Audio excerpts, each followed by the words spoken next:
Hello guys! Naaday ko'y gusto i-share sa inyo about 4 financial goals sa isa ka income earner with AIA Philippines.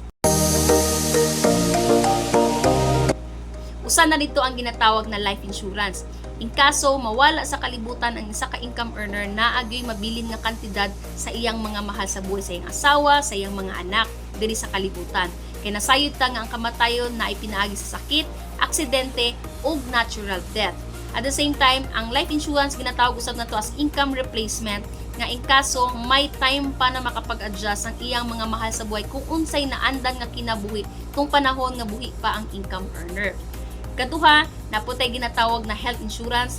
Kung in kaso maigo sa sakit ang income earner, dili na kinahanglan magbaligya og mga kabtangan.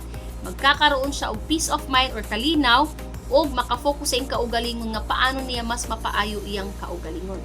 Pangatlo, naapotay ginatawag na education fund.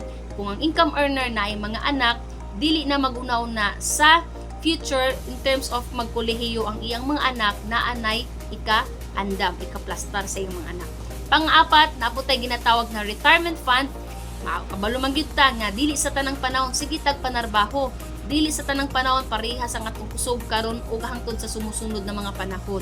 Kay nasayod ta nga ang tao nagyo hangganan labi na sa atong pisikal.